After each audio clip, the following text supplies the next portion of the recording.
Hello friends, कहानियाँ किस्से channel में आपका स्वागत है। तो चलिए कहानी का अगला भाग शुरू करते हैं। फ्रेंड्स, पिछले भाग में हमने पढ़ा था, रेवाधर से धनीराम जी ने कहा, मैं उस नालायक का बाप हूँ, इसलिए आपकी बात सुनने आपके घर पहुँच गया। मेरे दिल में आपकी बेटी चंपा के लिए इस बात का बहुत दुख है कि उसकी ज़िंदगी रवि के कारण और भी अधिक दुखदायी हो गई। रेवाधर ने धनीराम से कहा, उसके भाग्य में जो लिखा था वह उसे भोग रही है। अगर तुम्हारे लड़के ने किसी गलत मंशा से ऐसा कदम उठाया होगा तो गोलू जूही से इसका दंड जरूर देंगे। रही बात कोर्ट कचहरी की, उसे करने से हम एक और परिवार को बर्बाद नहीं करना चाहते। हमारी गुजारिश है कि अपने लड़के को समझाओ कि अपने होशों हवास में चिट्ठी लिखा करे। धनीराम ने एक बार रेवाधर और उसके परिवार हाल वालों को हाथ जोड़े और वापस अपने गांव की ओर लौट आया। तो चलिए फ्रेंड्स, हम आगे शुरू करते हैं। धनीराम गोलापार से 2 बजे की बस में सवार होकर सीधे अपने गांव लौट आया।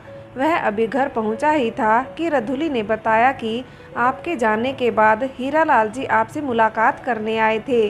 कह रहे थे कि नंदिनी से मुलाकात करने जाना है। धनीराम ने कहा, इस लड़के ने तो मुझे कहीं भी मुंह दिखाने के काबिल नहीं छोड़ा। अब न जाने वहाँ क्या बखेड़ा खड़ा किया होगा। जहाँ देखो अपनी मूर्खता की पहचान छोड़ देता है। इस बुढ़ापे में इसके चलते चक्कर घिनी बना पड़ा हूँ।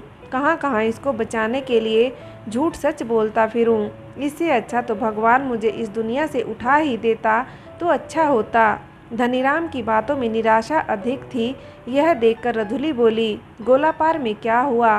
क्या कह रहे थे वे लोग रवि के बारे में? धनीराम ने कहा, क्या होना है, किसी तरह अपनी इज्जत बचाई उन लोगों से।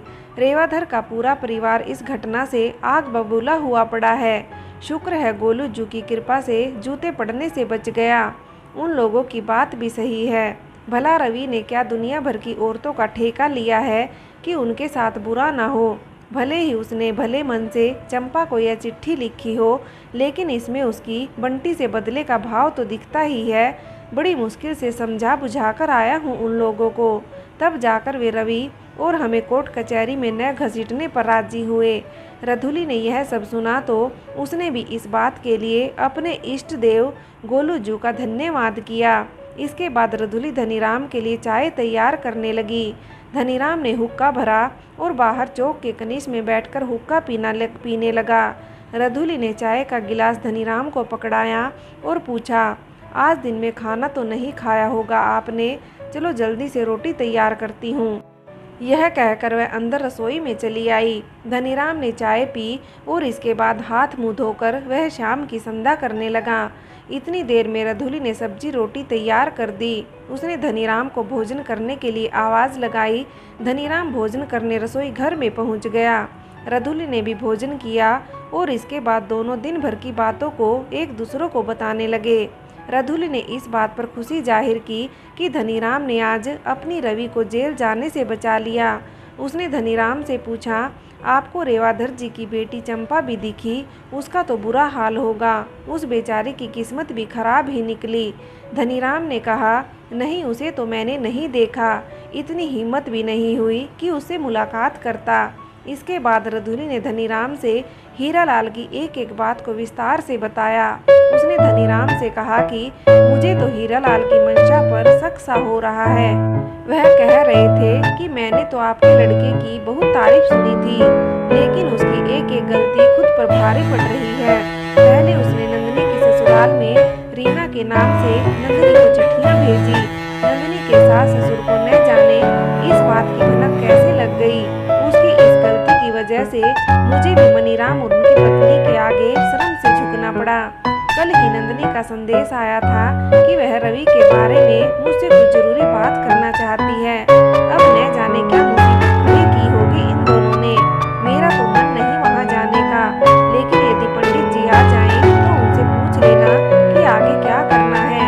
वे कहेंगे तो एक बार वहाँ जाकर देख आते हैं कि रवि ने कहीं मनीराम जी को भी तो अपने गुनाहों की बात तो नहीं बता दी। धनीराम रधुली की बातों को ध्यान से सुन रहा था। उसने रधुली से पूछा, तेरी क्या राय है? मुझे नहीं लगता कि रवि इस घटना के बाद खुद को माफ करेगा। मेरी बात मान तो फिलहाल इस लड़की को इसी के हाल पर छोड़ देते हैं। मैं इस बुढ़ापे में कहाँ कहाँ इसके लिए मरता फिरूं। रधुली ने कहा, रवि तो उनकी लड़की की फूटी किस्मत को बनाने के लिए उसे रिश्ता करने को तैयार हुआ और उन्हें देखो शर्म भी नहीं आ रही, यह कहते हुए कि रवि की गलती की वजह से उनका सिर शर्म से झुका जा रहा है।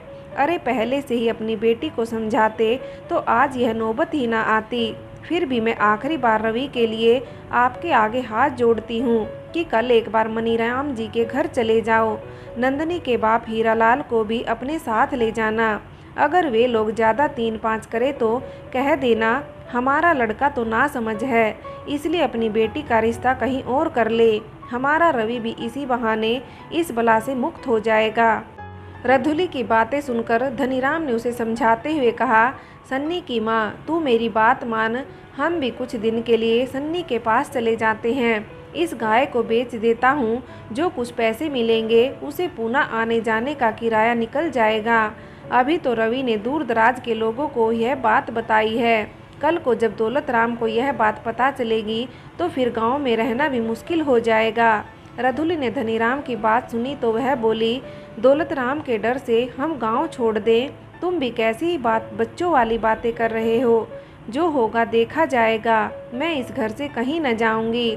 धनीराम रधुली की जिद को पिछले 40 वर्ष से देख रहा था, इसलिए उसने चुप रहने में ही भलाई समझी।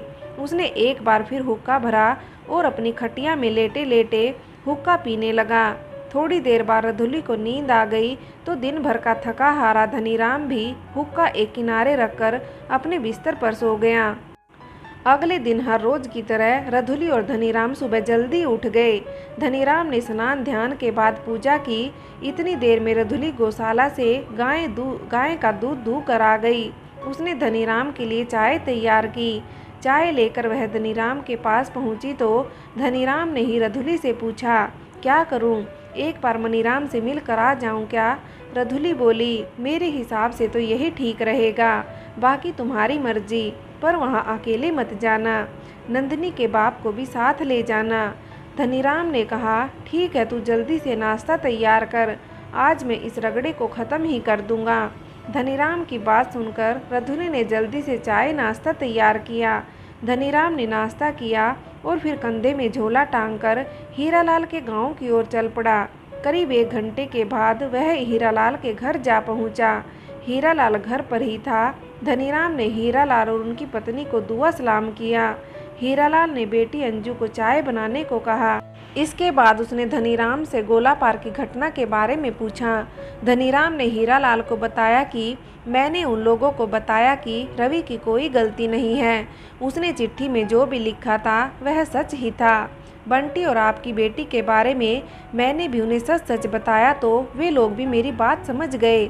रवि की एक गलती मैं भी मानता हूँ, अगर उसे चिट्ठी भेजनी ही थी तो अपने नाम से भेजता, लेकिन उसे भी क्या पता था कि बंटी इतना कमज़ोर निकलेगा। पहले तो वे लोग बहुत गुस्से में थे, लेकिन सच्चाई समझकर उन्होंने मुझे आश्वासन दिया है कि वे किसी किस्म के मामले को आगे नहीं बढ़ाना चाहते।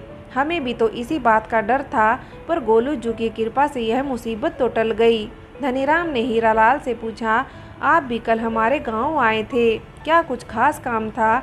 हीरालाल ने कहा, हाँ, परसों ही नंदनी ने किसी के हाथ खबर भेजी थी कि वह रवि के बारे में मुझसे कुछ खास बात करना चाहती हैं। कहीं रवि ने उसके लिए भी कोई ऐसी चिट्ठी न भेज दी हो, इसलिए मैंने सोचा कि दोनों एक बार उनसे मिलकर बातचीत कराएंगे। धनीराम ने कहा, ठीक है, चलो आज ही जाकर वहां बात कर लेते हैं। मैं तो आपके कहने पर भागा चला आया। इतनी देर में अंजू चाय बना कर ले आई। उसने धनीराम को प्रणाम किया। हीरालाल ने धनीराम से पूछा, आपके लिए नाश्ता बनवा देता हूँ। धनीराम ने कहा, मैं घर से नाश्ता करके आया हूँ, आपने नाश्ता कर लिया हो तो चलते हैं। हीरालाल ने कपड़े पहने और इसके बाद दोनों नंदिनी की ससुराल की ओर चल पड़े। हीरालाल ने बाजार से नंदिनी की ससुराल के लिए कुछ फल एवं बिस्किट खरीदे। इसके बाद दोनों पैदल पैदल आगे के सफ़र पर निकल गए। 2 घंटे के पैदल सफ़र के बाद दिन के 12 बजे दोनों मंजू की ससुराल पहुंच गए। मनीराम और कमला को दोनों ने दुआ सलाम किया। नंदिनी भी घर पर ही थी। उसने आकर अपने पिता एवं धनीराम के पैर छूकर आशीर्वाद लिया। घर हाल समाचार जानने के बाद वह चाय बनाने रसोई में चली आई। कमला ने हीरालाल और धनीराम से अचानक वहां पहुंचने का कारण पूछा। हीरालाल ने कहा, नंदिनी ने खबर भेजी थी कि रवि के बारे में कोई ज़रूरी बात करनी है। क्या उसने आपको इस बारे में कुछ नहीं बताया? कमला ने कहा, 3-4 दिन पहले उसके लिए एक चिट्ठी आई थी, शायद रवि की ही होगी। उस दिन से उसका मूड कुछ ठीक नहीं है। हमने उसे पूछने की कोशिश की तो वह रोने लगी। उसने हमें कुछ नहीं बताया। थोड़ी देर बाद नंदिनी चाय लेकर पहुंच गई। उसका चेहरा बहुत उदास लग रहा था। हीरालाल ने नंदिनी से पूछा, बेटी क्या बात है, कुछ परेशान लग रही हो? नंदिनी ने रोते हुए कहा, मुझे क्षमा करना पिताजी कि मैं बार बार आपको परेशान कर रही हूँ। आपने अच्छा किया कि रवि के पिताजी को भी साथ ले आए।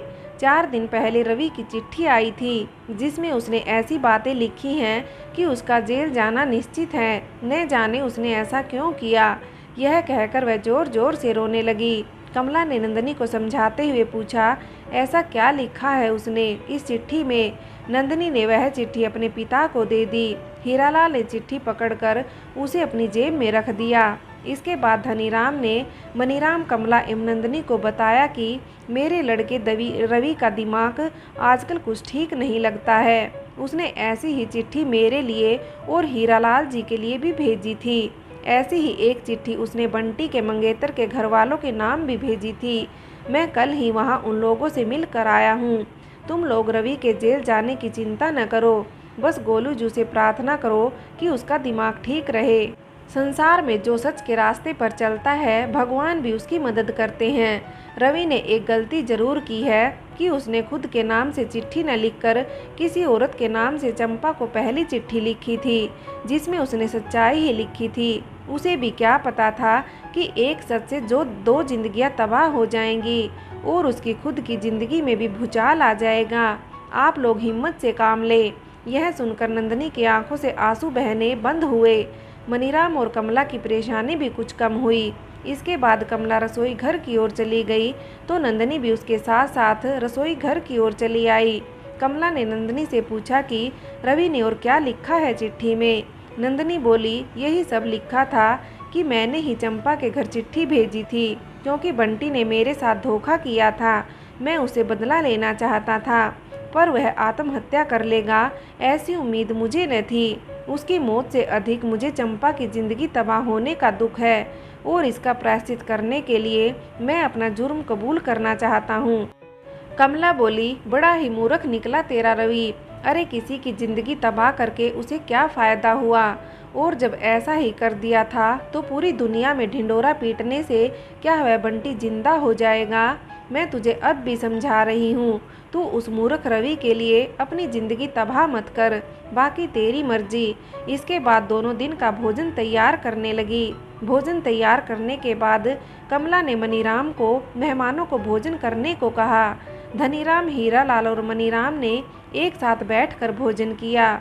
भोजन करते समय धनीराम ने हीरालाल एवं मनीराम से कहा, आप लोगों में से किसी को भी अगर मेरे लड़के पर कोई और शक हुआ हो तो साफ साफ बता दें।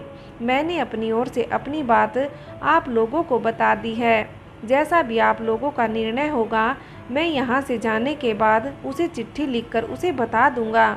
कमला ने कई बार नंदिनी की ओर देखा लेकिन उसने कुछ जवाब नहीं दिया तो कमला ने ही धनीराम को कहा, हमें तो कोई परेशानी नहीं है, यह तो अब नंदिनी और रवि के बीच का मामला है।